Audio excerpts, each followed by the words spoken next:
every door, present the ideas, present what you have, and take it as an experiment. It's not personal. If you get a rejection from, like, let's say, an investor or any entity you are approaching or a business to collaborate with, it wasn't about you.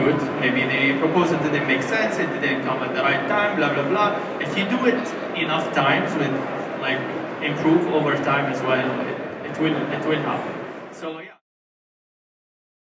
10 years ago, we were here, met amazing people also who came just to meet me at the student lab, and some of them became our co-founders. We started companies together, we raised some money together, we all went after that also and learned something out of this experiment.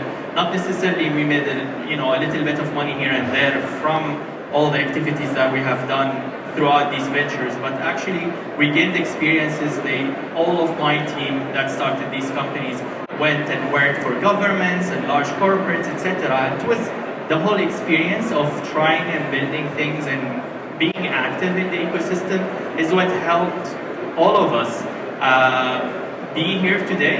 I'm not saying this is like an end goal.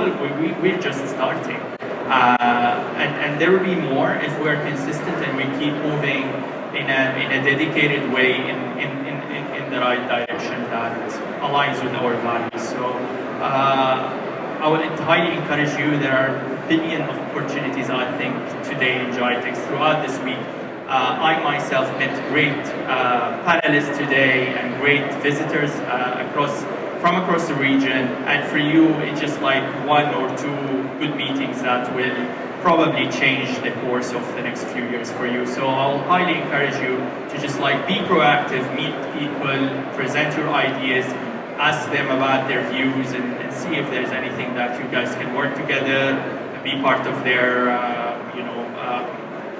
ventures if you're looking for an internship or your first job, etc.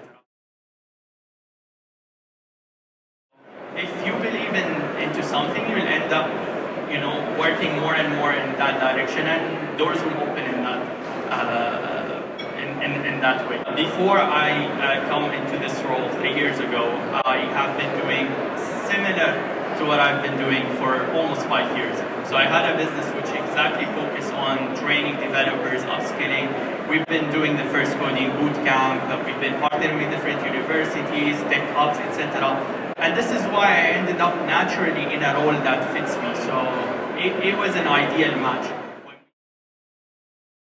I mean, today I'm 32, and what I learned over the past few years, being a startup founder, being also doing different roles and careers or corporates, is that being consistent over time and avoid the burnout.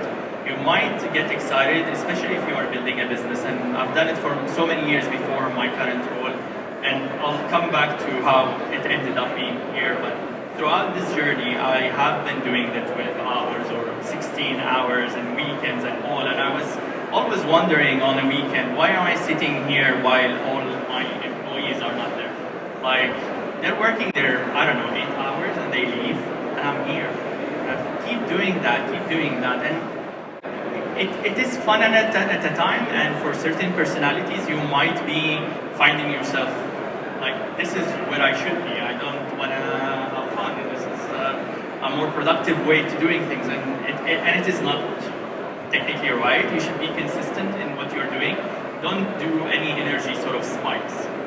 Don't do like 12 hours and then you crash the other day and work 3 hours. And just make it a consistent 8, a consistent 1 hour, 6 hours, 100 hours. Just be consistent. So this pays more and you get more results. All right, thank you, Karam, for your question.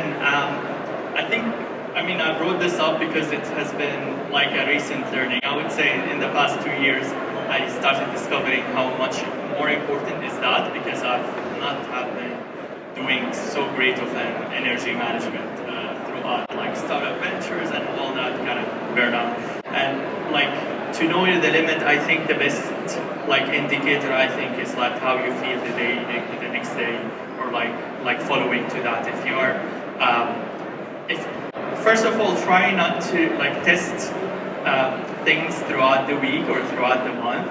Like you mentioned the gym, you mentioned the studies, you mentioned this and that. Test out how, what they call it, like with one variable and see like what's happening. And always appreciate a small like sort of effort. So if you're really feeling exhausted, you're probably feeling sick or something, you feel good about going to the gym, but maybe let's not spend an hour or more.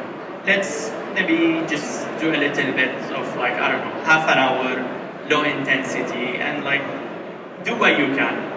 At least you'll feel good about going there and you managed to achieve something, but you didn't like push too much. Because the issue is, if you probably are not feeling well, it's probably you have what they call it, the burnout, or it could be that you're getting sick and you're like you didn't get all the symptoms at once, or probably one of your vitamins is low, maybe you need more sunlight, maybe you need to go to the beach, maybe you need to do some activity that's more like relaxing.